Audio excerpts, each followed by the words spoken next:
And we are live. It's Wednesday afternoon. It's 2:30 p.m. It's Wednesday, and you're live with Donny here from Stockholm, Sweden. And not so sunny day today. It's pouring with rain, but I love rain. So I actually took an extra tour with my bike getting to work because it was raining, aiming for the best puddles I could find. It was awesome. Anyway, Wednesday afternoon. My name is Donny. Every Wednesday, I go live here with my innovation Fika, which is, of course, coffee break, Fika in Swedish. With a cool guest, cool tech, cool ideas, and just have some fun with everybody watching. I hope everybody out there is ready with your coffee, your cinnamon buns. By the way, make sure to start commenting and say hi. But just, jump into the comment field, say, hi, I'm here. Good to see you. Always nice to see people online, and start sending your questions so we can do them as well. Very, very, very short intro here then. My name is Donny. I post, well, for most of you that don't know me, I post every day almost on LinkedIn and Instagram about inspiration, motivation, entrepreneurship, and startups. So follow me there. I go live every Wednesday afternoon, 2:30 p.m. Swedish, with my innovation coffee break. So make sure to follow me here on LinkedIn as well. You can subscribe to my newsletter, which is you just go to innovationfika.com and then you fill in the form there. If you're in Sweden, you can also text with your mobile phone, your cell phone, to 71140 with the word Fika, and you get a link back. Super easy, super cool. Enough about that. Today's guest. I'm so happy that we have today's guest here. We've had a great time. I watch him every Thursday because he has a Thursday show here on LinkedIn with Excel tips for Excel, and he's actually a KTH alumni. As you might see, you might have noticed as well, I'm at KTH in Stockholm, in Sweden as well. So anyway, without further ado, it's not about me, it's about him. It's all about you. So adding him to the stream, here is David. Welcome to the show, David. Hi, thank you very much. I have my coffee ready. I don't have a cinnamon bun, but that's, maybe it's... That's okay. That's okay. We can go. We have a digital imagined cinnamon bun here between us. That's very sweet. Sharing a digital cinnamon bun. Yes, of course.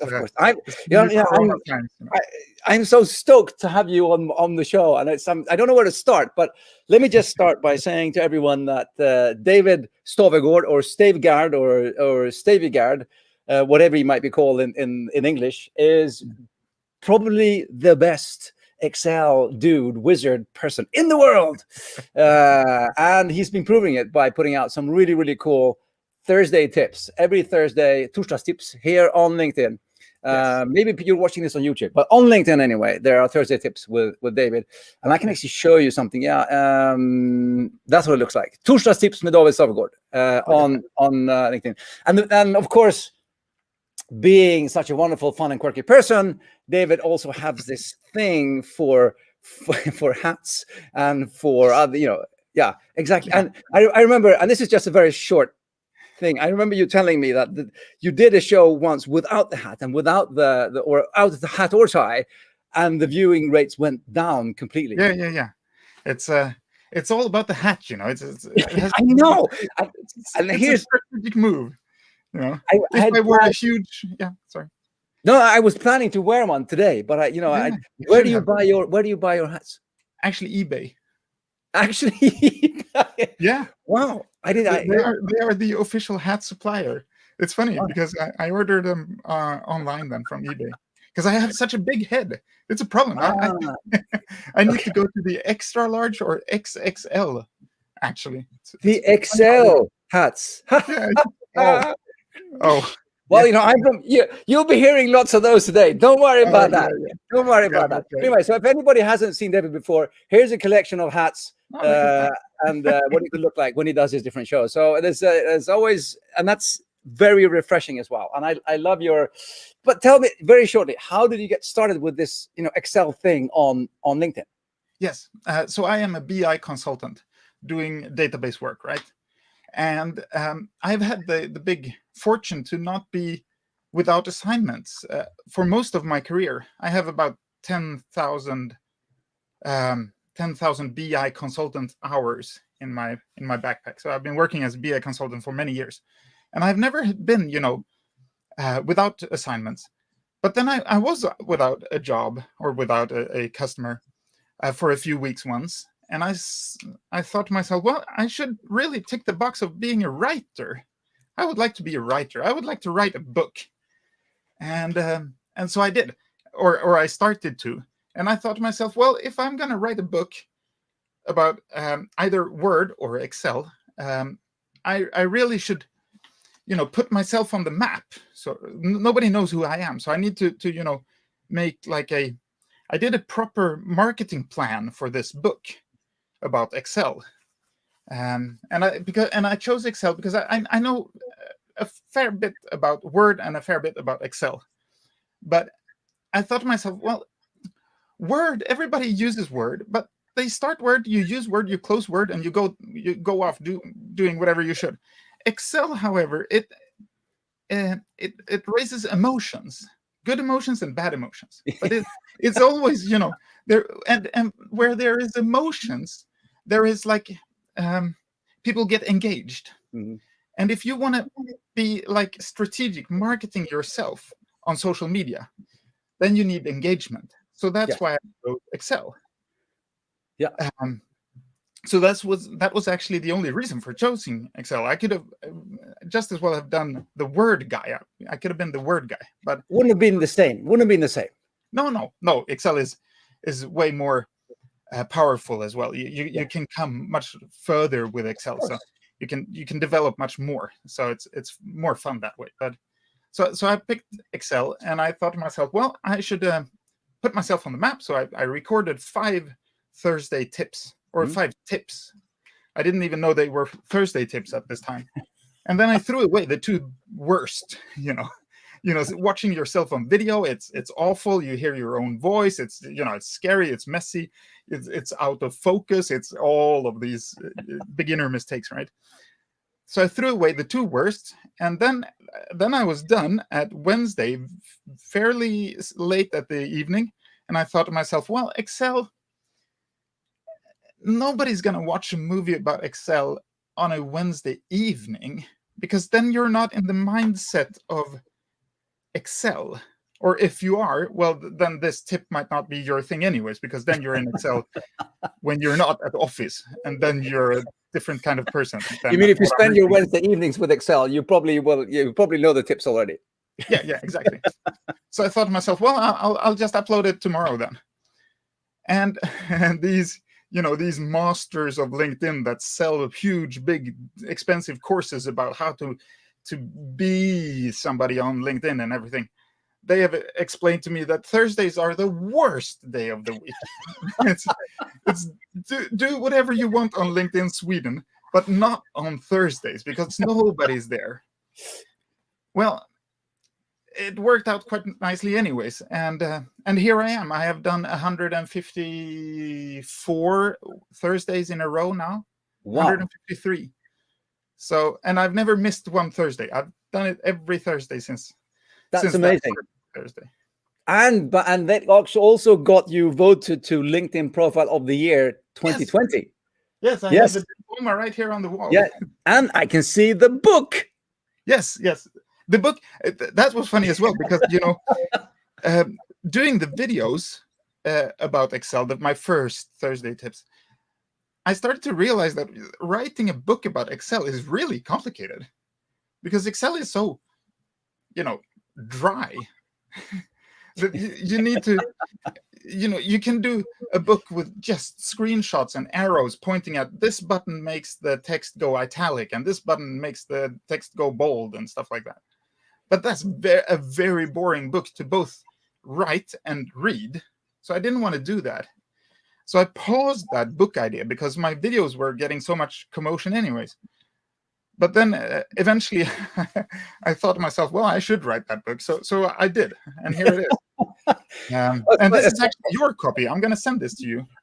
Oh, it's fantastic. Wonderful. I remember a really cool quote by, Seth Godin, the American marketing guru, because he always has this like bookcase in the background. And he got this question once. He got this question, like, I was just last month, from a viewer saying, David, how do you go about to make that cool bookcase effect in the background? And no, Seth. And then he goes, well, first you write a bookcase of books.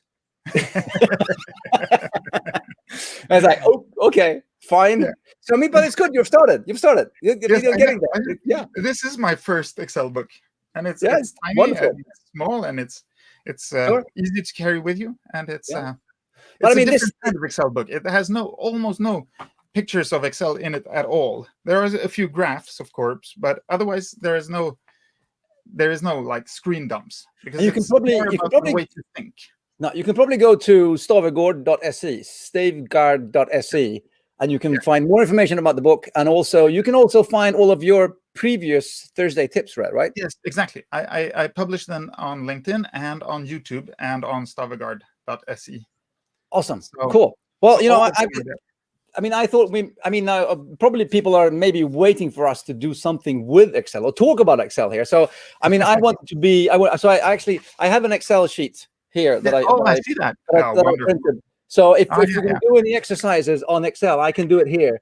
But but I realized that the cells are really small. So I actually printed a big one as well. If we're going to do any exercises here. If you want me to fill in any cells and do any calculations, I can do them here. Yeah, can you do this formula in F1? And then... Yeah, sure. No problem at all. It's super easy.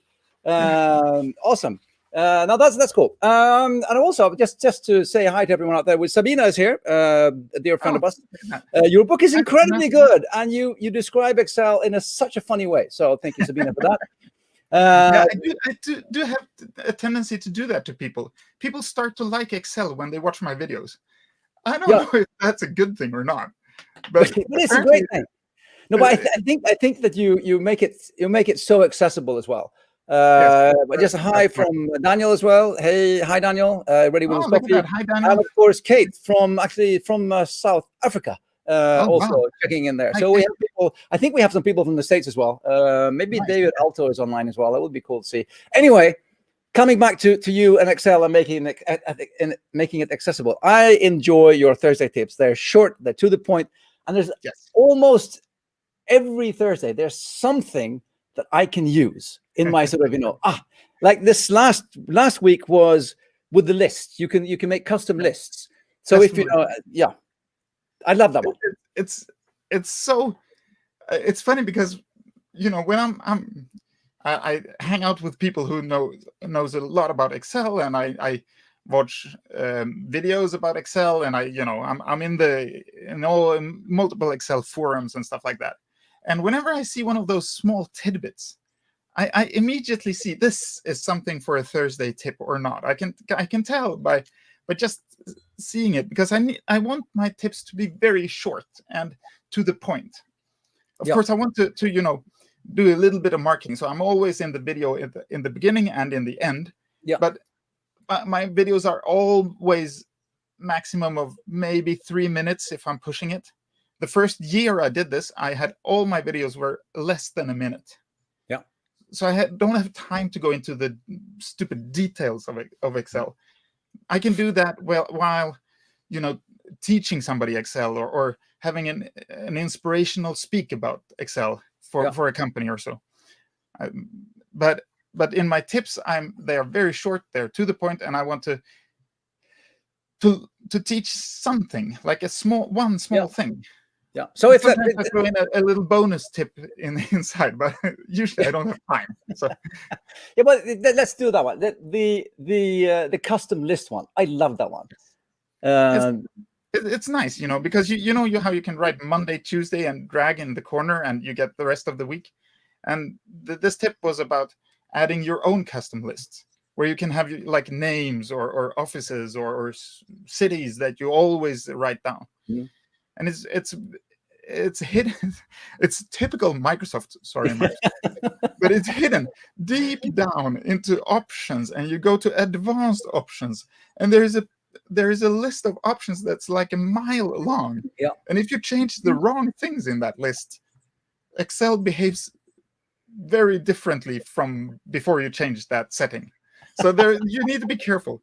But at the bottom of that, there is a button, create your own custom lists. And if you push that, you can import your list, and then boom, you have your own name list. And it's very quick and it's very easy.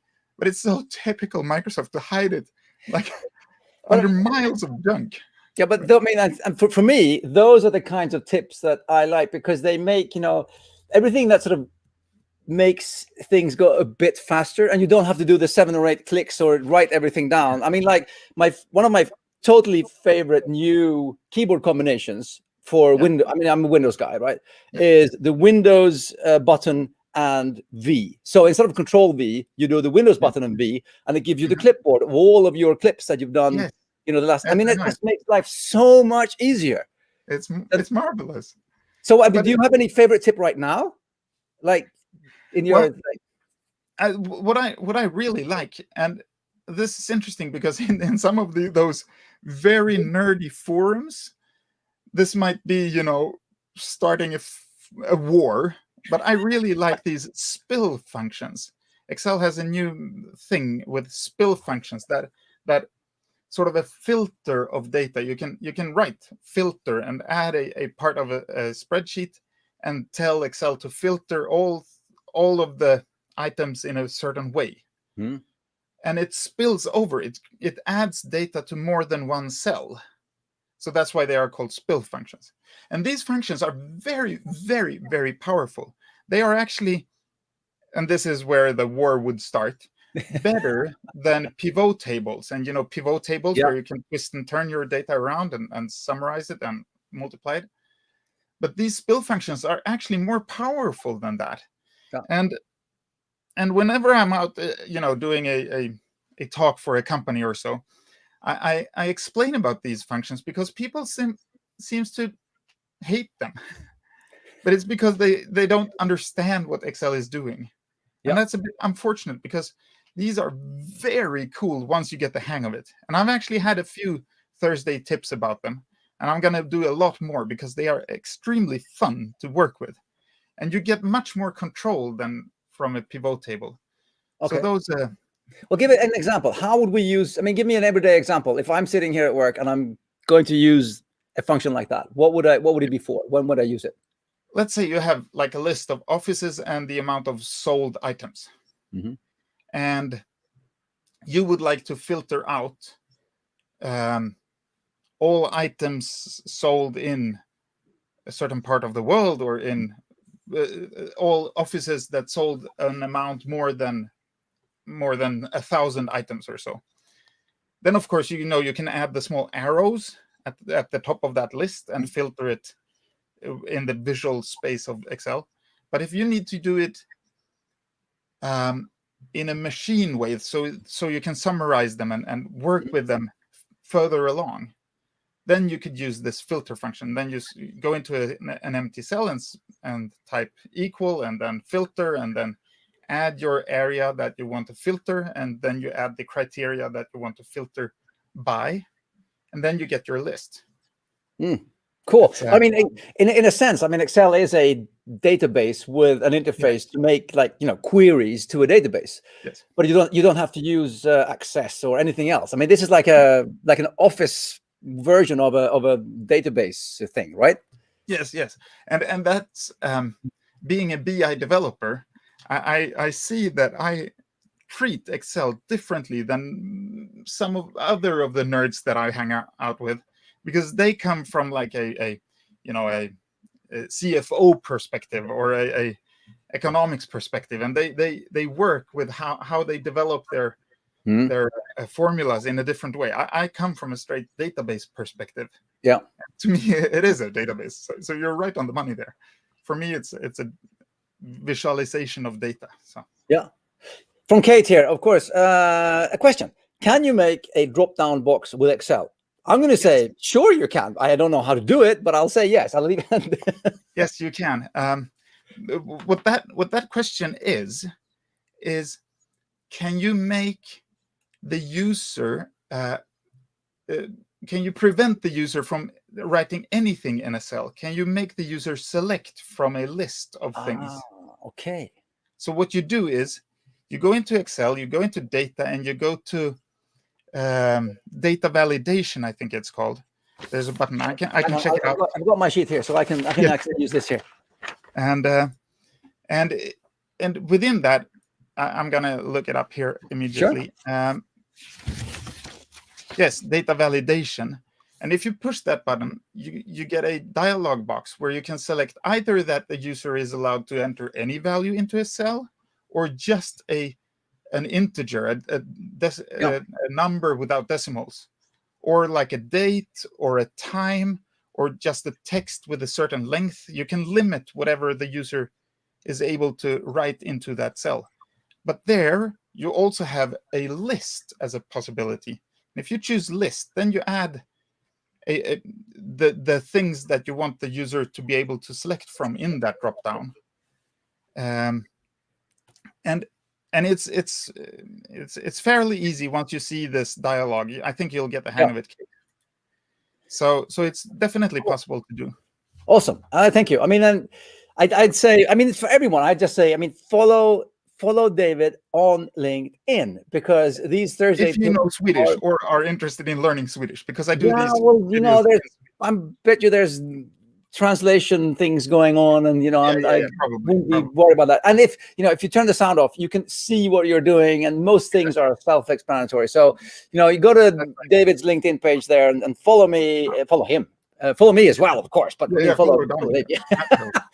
Follow David. If you don't follow Donnie, I suppose you don't watch this video, so it comes with the territory somehow. Okay, but and I'm sorry for getting a bit off topic here, but it's still on topic. I mean, the reason I asked you to be on this specific week is because I always have a content theme, and this week is like Geek Week, because yesterday was the International Geek Friday, and also was Towel Day, and I saw you celebrated Towel Day on LinkedIn. Beautiful certainly. Picture with your towel there, and I saw Sabina with her towel as well. Lots of towels going around there. And then so I decided to make the whole week into Geek Week, and I'm doing 5 geeky posts. I mean, I did a Douglas Adam things on Monday, and then yesterday I did what did I do yesterday? I don't remember. No, maybe yesterday was Douglas. Anyway, today you see I have a special one here, and this is a bit of a surprise for David as well. I look forward to this. I mean, this is a pop quiz thing here for live for David in the show. I'm going to do we're doing some hello and goodbye greetings here, you and me. I'm going to do some greetings, and I'm going to see if you can guess where they come from. So I'm just going to do like a visual greeting, and then you're going to guess where they come from. First of all, of course, that's Star Trek. Yes, of course. Very good.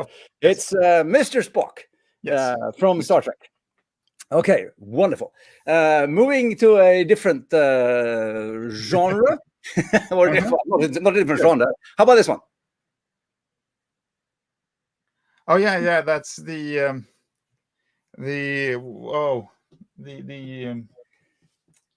what is it called? Anyone guessing out there? It's 3 books, and yes. It's okay. Well, I won't torture you with it's Katniss Everdeen of the Hunger Games. Exactly, Hunger Games. Yeah, I remember my wife reading the first book while she was sick at home, and she texted me and said, "David, you're not allowed to come home unless you buy the 2 other books." So I did. Wonderful. Okay, how about this one? Here, okay, 2 more to go. Here's another one. Yes.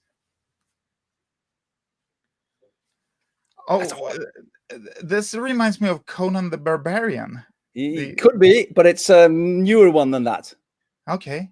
Maybe he took it from Conan, but it's a new one. No, then I'm lost. Okay, anyway, it's King T'Challa in Black Panther. Yeah, of course. Wakanda forever.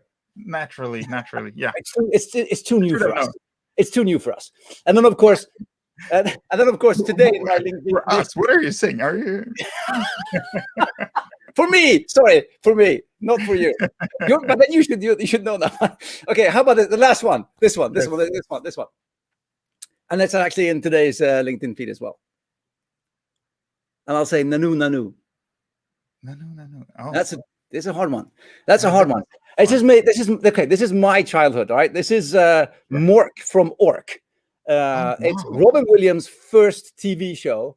He was on a show called Mork and Mindy, where he was this alien Mork that came from a planet called Ork in an egg-shaped vessel, and he ended all of the shows with a transmission to his superior Orson up in there.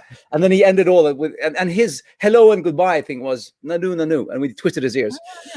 Stupid trivia for anyone who wants to know anything about that.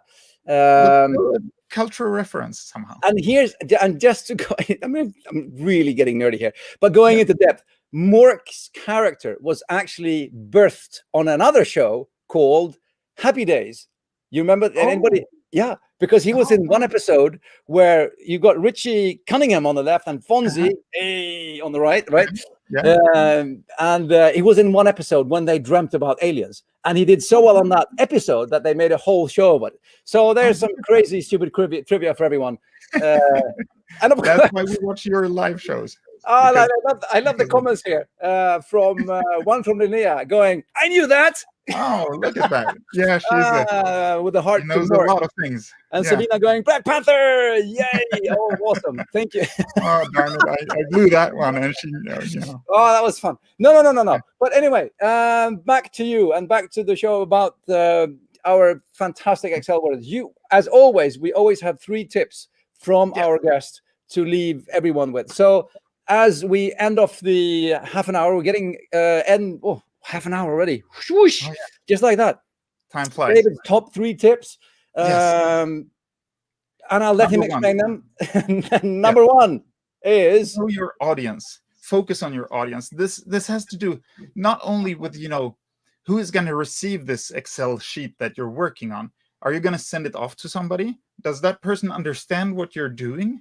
Because very often we send Excel spreadsheets to each other and we have no idea what the other person is thinking. Or we think, even worse, we think we know what is thinking, but maybe it's something else.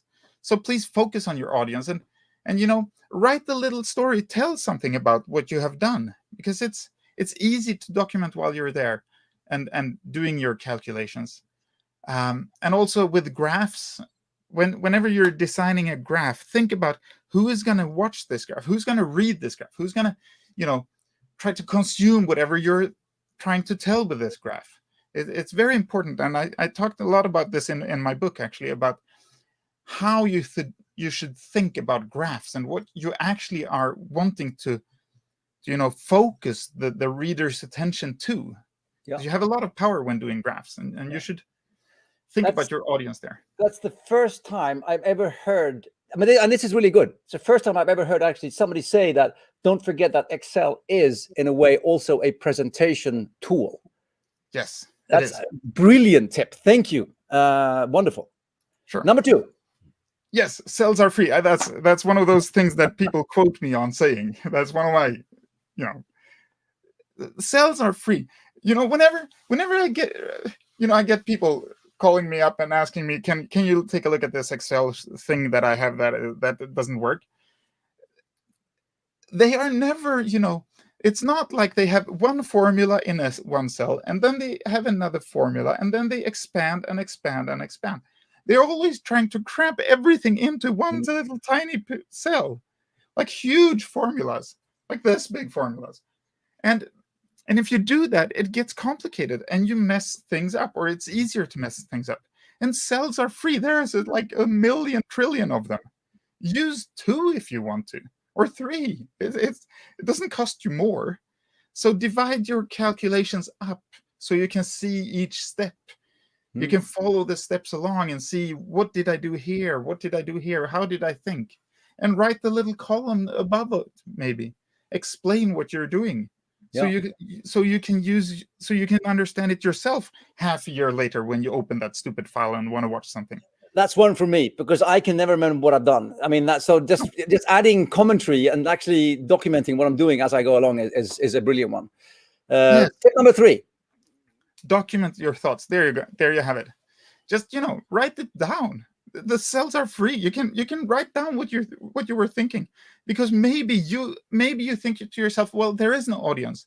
I am just doing this Excel sheet for myself. I am gonna do, you know, something. I'm gonna calculate something, and then I'm gonna close down Excel and never open this file again. But if you hit save, then chances are you are gonna open the file again. And if you're opening the file, what do you want to see? Do you want to see just formulas all over the place? Or do you want to see a little tiny text box? I usually do, you know, like post-it colored text boxes, like this bright yellow, and I write stuff down. I explain to myself, David, you did this. This is how you thought. This is the data. This is where the data came from. It's very Brilliant. easy when you're there. Yeah. But I think that's people, we tend to forget that we can actually use, as you say, cells are free. We can use Excel for more than just the actual formula. I mean, all of these 3 tips are for me. I can tell you that. All for me. I'm looking at the time here. I know that people are probably heading into their next meeting. We're only here for a Swedish afternoon coffee break. But I will say to everyone, please, we thank David for a wonderful coffee break. Follow him on LinkedIn. Go to stravegard.se. Subscribe to him and watch his Thursday tips. And David, thank you so very much for spending this Thursday. Thank you, Donnie. Thank you. It was Wednesday. My Wednesday, your Thursday. This Wednesday afternoon with me. Thank you. Thank you to the audience as well. Great questions. Yeah. Awesome. Thank you. Bye for now. Bye.